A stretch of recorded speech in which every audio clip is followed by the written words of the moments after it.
युग डरते हुए अभिमन्यु से कहता है, यार तूने आवाज सुनी? अभिमन्यु हैरानी के साथ पूछता है, कैसी आवाज? यार लड़की की आवाज। अभिमन्यु चिढ़ते हुए कहता है, यार ये तूने क्या जब से लड़की की आवाज लगा रखा है? जब से यहाँ पर आया है कह रहा है लड़की की आवाज, लड़की की आवाज। किस लड़की की आवाज की बात कर रहा है तू? यार पता नहीं, पर सच में मैंने 2-3 बार किसी लड़की की आवाज सुनी। लगता है तेरे कान कुछ ज्यादा ही बज रहे हैं। ये बता, तू रास्ते भर कान में हेडफोन डालकर गाने सुनते हुए आया है ना? हाँ, पर ये बात तुझे कैसे पता? यार तभी तो तुझे आवाज सुनाई दे रही है। होता क्या है ना, जब भी हम 3-4 घंटे तक लगातार गाने सुनते हैं तो उनके बोल हमें याद रह जाते हैं और वही बोल हमारे कानों में गूंजने लग जाते हैं। यार पर युग कुछ बोल पाता उससे पहले ही अभिमन्यु कहता है, परवर छोड़, जब से कह रहा था ग्रेवयार्ड कोठी जाना है और जब ताला खुल गया तो बाहर खड़ा हुआ है। कोई शुभ मुहूर्त का इंतजार कर रहा है क्या, या फिर किसी का इंतजार कर रहा है कि कोई आएगा और तेरा गृह प्रवेश करवाएगा? युग अभिमन्यु की बात का कुछ जवाब नहीं देता है और कोठी के अंदर घुस जाता है। कोठी के अंदर लाइट नहीं थी, हर तरफ अंधेरा ही अंधेरा था। इतना अंधेरा कि कहीं कुछ दिखाई नहीं दे रहा था। अभिमन्यु कोठी के अंदर घुसते हुए कहता है, यार यहाँ पर तो बहुत अंधेरा है, ऐसा लग रहा है जैसे किसी अंधेर नगरी में आ गए हो। युग अपने मोबाइल का टॉर्च ऑन कर लेता है। अपना बचपन कोठी में ही गुजारने के कारण युग को पता था कि लाइट का स्विच कहाँ पर है। कुछ ही देर में युग को लाइट का स्विच मिल जाता है और वो जैसे ही स्विच दबाता है, कोठी के अंदर चारों तरफ उजाला हो जाता है। कोठी रोशनी से जगमगा उठती है। अभिमन्यु हैलोजन के बल्ब को देखते हुए कहता है, यार तूने एक चीज नोटिस की? युग हैरानी के साथ पूछता है, कौन सी चीज? यही यार कि ये कोठी 13 सालों से बंद थी, पर तू खुद देख, लाइट का कनेक्शन अभी तक काम कर रहा है। ऐसा कैसे हो सकता है? युग कुछ सोचते हुए कहता है, हो सकता है लाइट का कनेक्शन बिजली विभाग वालों ने काटा ही ना हो। अभिमन्यु फटाक से पूछता है, और वो क्यों? क्योंकि उनके मन में भी यक्षिणी का खौफ होगा और वो यहाँ पर आने से डरते होंगे, इसीलिए उन्होंने लाइट का कनेक्शन काटा नहीं होगा। अभिमन्यु युग की बात का कुछ जवाब नहीं देता क्योंकि उसे युग की बात बिल्कुल ठीक लगी थी। वो कोठी को देखने लग जाता है। 13 सालों से कोठी बंद होने के कारण हर जगह धूल ही धूल थी। मकड़ी ने कई सारे जाले बनाकर रखे हुए थे। कोठी के अंदर 2 बड़े से गुंबद बने हुए थे जो कोठी की खूबसूरती को 4 चांद लगा रहे थे। कोठी की सीढ़ियां संगमरमर से बनी हुई थी। हॉल में बर्माटिक और बेल्जियम के बड़े बड़े झूमर थे। कोठी का फर्नीचर मोहगनी की लकड़ी का था। दीवारों पर कई कलाकृतियां बनी हुई थी जिसकी सजावट के लिए तलवारें, रस्सी, कुल्हाड़ी, अलग अलग चीजें टंगी हुई थी जो काफी पुराने जमाने की थी। उन पुरानी चीजों को देखकर ऐसा लगता था कि हर एक चीज के पीछे कोई न कोई कहानी छिपी हुई थी। अभिमन्यु कोठी के चारों तरफ अपनी नजरें घुमाते हुए कहता है, यार ये ग्रेवयार्ड कोठी अंदर से तो बहुत शानदार है। इतनी पुरानी इमारत है पर देखकर ऐसा लगता है कि जैसे अभी 1-2 साल पहले ही बनाई गई हो। कुछ भी बोलो, ये अंग्रेज लोग काम एकदम बढ़िया करते हैं, इतना बढ़िया कि सालों साल तक चले। मेरे तो समझ में नहीं आ रहा कि तेरे रिश्तेदारों ने इतनी अच्छी कोठी इतने सालों से बंद क्यों रखी थी। युग अभिमन्यु के सवाल का कुछ जवाब नहीं देता है। वो गौर से कोठी का कोना कोना देख रहा था। उसे देखकर ऐसा लग रहा था कि कोठी को देखकर उसके बचपन की यादें ताजा हो गई हों। अभिमन्यु अपनी बात को आगे जारी रखते हुए कहता है, यार इस कोठी की भी बड़ी बेकार किस्मत है। 1-2 हफ्ते बाद अपने वेकेशन खत्म करके तू यहाँ से चला जाएगा और फिर से इतनी प्यारी कोठी बंद हो जाएगी। मैं कहाँ जाऊँगा? अभिमन्यु फटाक से कहता है, अपने शहर बेंगलोर जहाँ पर तू रहता है। और कहाँ पर जाएगा? तो यहाँ पर अपनी छुट्टियाँ ही बिताने आए हैं ना? शहर से मन भर गया होगा तो? युग उदास चेहरा बनाते हुए कहता है, मैंने बेंगलोर छोड़ दिया है और अब मैं कहीं नहीं जाऊँगा, हमेशा यहीं पर रहूंगा। अभिमन्यु अपनी आंखें फाड़ते हुए कहता है, क्या कहा तूने? बेंगलोर छोड़ दिया है? पर क्यों? तू तो बेंगलोर में सेटल हो गया था ना? अंकल जी के शांत हो जाने के बाद 13 सालों से वहीं पर तो रह रहा है तू। तो अब ऐसा क्या हो गया कि तू अपना सब कुछ छोड़कर वापस अपने गांव आ गया? तुझे पता है ना, गांव की जिंदगी शहर की जिंदगी से बहुत अलग होती है और ये बंगला मुडा गांव है। यहाँ पर नेसेसरी चीज भी मुश्किल से मिलती है। हाँ पता है मुझे, पर मैंने फैसला कर लिया है, चाहे कुछ भी हो जाए, पर अब मैं हमेशा यहीं पर रहूंगा। पर क्यों? आखिर शहर में तेरे साथ ऐसा क्या हुआ कि तू अपना सब कुछ छोड़कर गांव में रहने आ गया?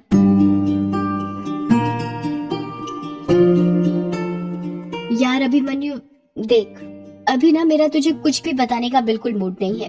मेरा सिर बहुत तेज दर्द हो रहा है। लंबा सफर करने के कारण नींद भी बहुत आ रही है, इसलिए सोने दे मुझे। मैं तुझे सुबह सब कुछ बताता हूँ ना। अभिमन्यु युग की हालत समझ जाता है और उदास चेहरा बनाते हुए कहता है, हाँ चल ठीक है, पर तू सोएगा कहाँ? कोठी में तो सब जगह धूल जमी हुई है, इतनी धूल पर सोएगा क्या? अभिमन्यु ने डाइनिंग टेबल पर फूंक मारते हुए कहा। युग अपने आसपास देखते हुए कहता है, लगता है कल सुबह उठकर सबसे पहले सफाई करनी पड़ेगी। खैर, रात गुजारने के लिए मेरे बैग में 2 ब्लैंकेट रखे हुए हैं, एक तू ले ले, एक मैं ले लेता हूँ, वही बिछाकर सो जाएंगे, फिर सुबह कुछ न कुछ तो कर ही लेंगे। हाँ ठीक है। युग अपने बैग में से ब्लैंकेट निकालता है और दोनों उसे बिछाकर उस पर सो जाते हैं। चांदनी रात थी और युग एक लड़की के साथ नदी के किनारे बैठा हुआ था। छोटी छोटी लहरें बार बार उन दोनों के पैरों को स्पर्श कर रही थी। युग का चेहरा तो साफ दिख रहा था, पर लड़की का चेहरा क्लियर नहीं दिख रहा था। उस लड़की ने काले रंग की साड़ी पहनी हुई थी। उसने अपना सिर युग के कंधों पर रखा हुआ था। दोनों ही एक दूसरे से चिपक कर बैठे हुए थे। वो लड़की आसमान में दिख रहे चांद को देखते हुए कहती है, एक बात पूछूं आपसे? युग प्यार से कहता है, हाँ पूछो ना, इसमें इतना हिचकिचाने वाली क्या बात है? आप मुझे भूलोगे तो नहीं ना? युग बड़े प्यार से बोलता है, तुम भूलने वाली चीज थोड़ी हो जो मैं तुम्हें भूलूंगा। तुम तो वो हो जिसे मैं जिंदगी भर अपने पास रखना चाहता हूँ, अपनी बाहों में भरकर। इतना कहकर युग उस लड़की की कमर पर हाथ रखता है और उसे अपने सीने से सटा लेता है। वो लड़की युग से दूर हटते हुए कहती है, कोई बातें बनाना तो आपसे सीखे। अच्छा चलिए ये बताइए, मैं आपके लिए क्या हूँ? क्या हूँ मतलब ये कि मैं आपकी जिंदगी में क्या अहमियत रखती हूँ। युग उस लड़की से मजाक करते हुए कहता है, तुम कुछ अहमियत नहीं रखती मेरी जिंदगी में। मेरी जिंदगी मुझसे है ना कि तुमसे। युग का जवाब सुनकर वो लड़की नाराज हो जाती है और मुंह फुलाते हुए कहती है, मतलब इतने दिनों से जो कुछ आप मेरे साथ कर रहे हैं वो सब दिखावा है। सब लड़के ना एक जैसे होते हैं, उन्हें लड़कियों से बस एक ही चीज चाहिए होती है और वो है उनका जिस्म। जहाँ आप लोगों का मतलब निकलता है आप लोग हमसे मुंह फेर लेते हैं। इतना कहकर वो लड़की वहाँ से उठने लग जाती है। तभी युग उसका हाथ पकड़ते हुए कहता है, अरे तुम तो नाराज ही हो गई। मैं तो मजाक कर रहा था मेरी जान। तुम जानना चाहती थी ना कि मेरी जिंदगी में तुम्हारी क्या अहमियत है, तो अब गौर से सुनो।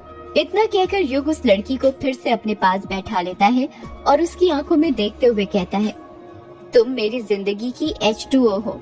वो लड़की हैरानी के साथ कहती है, H2O हो? मतलब तुम मेरी जिंदगी का पानी हो जिसे पीकर मैं अपनी प्यास बुझाना चाहता हूँ। तुम मेरी जिंदगी की ऑक्सीजन हो जिसे मैं अपनी सांसों में भरकर जीना चाहता हूँ। इतना कहकर युग उस लड़की के करीब चला जाता है, इतने करीब कि अगर अब वो जरा सा भी आगे बढ़ता तो उसके होंठ उस लड़की के होंठ से टकरा जाते। वो लड़की एक लंबी आह भरते हुए कहती है, आप रुक क्यों गए? बोलते रहिए। तुम मेरी जिंदगी का वो हसीन ख्वाब हो जिसे मैं रोज देखता हूँ। तुम मेरी जिंदगी का वो सुकून हो जो मुझे तुम्हारी बाहों के सिवा कहीं और नहीं मिलता। तुम मेरी जिंदगी का वो हिस्सा हो जिसके बिना मैं कुछ नहीं। सच तो ये है कि मेरा तुम्हारे बिना कोई वजूद नहीं। युग को पता ही नहीं चल पाता कि कब बातें करते करते उसके होंठ उस लड़की के होठों से टकरा जाते हैं। दोनों के होंठ चिपक गए थे, ठीक उसी तरह जिस तरह भंवरा फूल से चिपकता है। जब युग और वो लड़की एक दूसरे को स्पर्श करते हैं तो दोनों को अपने अपने बदन में एक कपकपी सी होती है और दोनों एक दूसरे को अपनी बाहों में भर लेते हैं। वो दोनों कब रेत पर लौट जाते हैं उन्हें पता ही नहीं चलता। उस लड़की की काली साड़ी में युग पूरी तरह गूंथ चुका था। कोई इस बात का अंदाजा ही नहीं लगा सकता था कि उस लड़की ने साड़ी भी पहनी हुई थी। ऐसा लग रहा था जैसे वो साड़ी एक चादर हो जिसमें वो दोनों समाये हुए थे।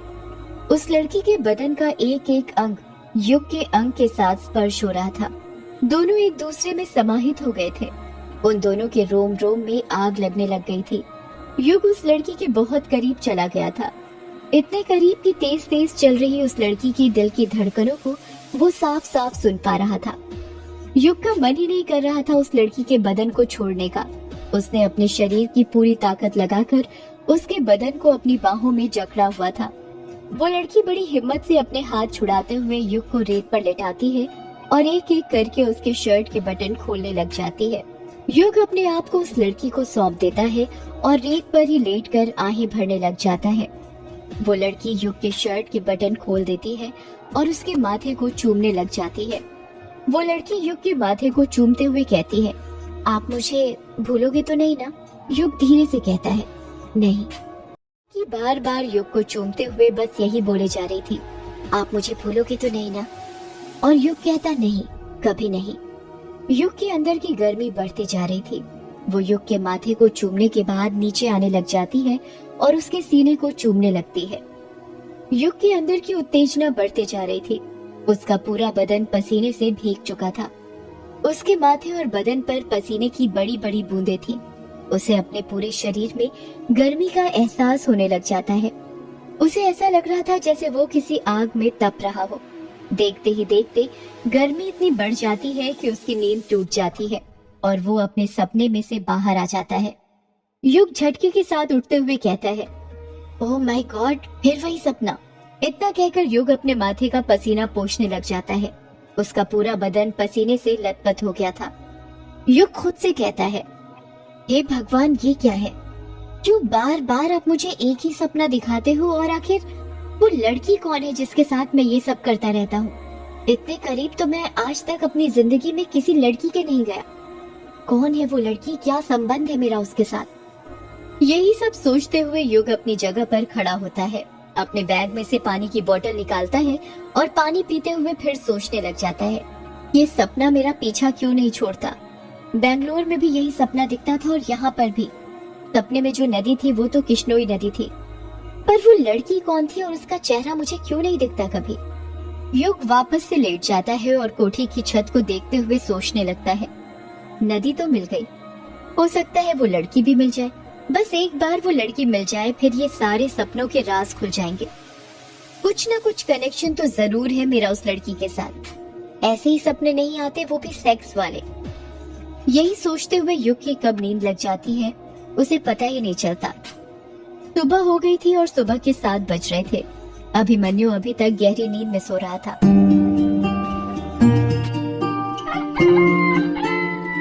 तभी मुर्गे के बाग देने की आवाज सुनाई देती है और अभिमन्यु की नींद खुल जाती है। अभिमन्यु उबासी लेते हुए अपनी आंख खोलता है और देखता है कि युग उससे पहले ही उठकर बैठा हुआ था और कुछ सोच रहा था। अभिमन्यु हैरानी के साथ कहता है, अरे युग, तू कब उठ गया और सुबह सुबह इतनी गहराई के साथ क्या सोचने लग गया? पहले तो युग के मन में आया कि वो उसे अपने सपने के बारे में बताया, पर फिर अगले ही पल उसने सोचा कहीं अभिमन्यु उसे पागल ना समझ ले, इसलिए उसने कहा, कुछ नहीं यार, बस ऐसे ही बैठा हुआ था। अभिमन्यु बात को बदलते हुए कहता है, वैसे तूने बताया नहीं। युग हैरानी के साथ पूछता है, क्या नहीं बताया? यही कि तूने बेंगलोर क्यों छोड़ दिया? तेरे यहाँ पर आने का मकसद क्या है? यार, मैंने बेंगलोर को नहीं छोड़ा, बल्कि बेंगलोर ने मुझे छोड़ दिया है। मतलब? मैं कुछ समझा नहीं, तो साफ साफ बताएगा क्या कहना चाहता है? मतलब ये कि मेरी बेंगलोर में जो जॉब थी वो चली गई। अभिमन्यु शॉक्ड होते हुए कहता है, क्या कहा? जॉब चली गई? पर कैसे? युग चुप रहता है, कुछ जवाब नहीं देता है। अभिमन्यु युग पर दबाव बनाते हुए पूछता है, अरे तू चुप क्यों है, बता ना, आखिर तेरी जॉब कैसे चली गई? युग लंबी सांस लेते हुए कहता है, मुझे कंपनी ज्वाइन किए हुए 1 साल ही हुआ था। सब कुछ ठीक चल रहा था, ऐसा लग रहा था कि लाइफ सेट हो गई और इसी कंपनी में फ्यूचर सेट हो जाएगा। पर जैसा हम सोचते हैं वैसा होता कहाँ है? होता भी कैसे? अगर जिंदगी में सब चीजें हमारे मुताबिक होने लगे तो उसे जिंदगी नहीं, कोई फिल्म की कहानी कहते हैं। अभिमन्यु बीच में ही युग को टोकते हुए कहता है, यार तू बातें घुमा मत, सीधे सीधे बता हुआ क्या था? युग अपनी बात को आगे जारी रखते हुए कहता है, सब कुछ ठीक ही चल रहा था कि तभी हम लोगों को बताया गया कि कंपनी लॉस में चल रही है, जिस कारण कंपनी की फाइनेंशियल कंडीशन खराब हो गई थी। फाइनेंशियल कंडीशन से उभरने के लिए कंपनी ने 50 एम्प्लॉयज को निकालने का फैसला किया था और जब लिस्ट आई तो उस लिस्ट में मेरा भी नाम था। पर ऐसे कैसे? तुझे कैसे निकाल दिया? तेरा तो कैंपस सिलेक्शन हुआ था ना, और पैकेज भी अच्छा था।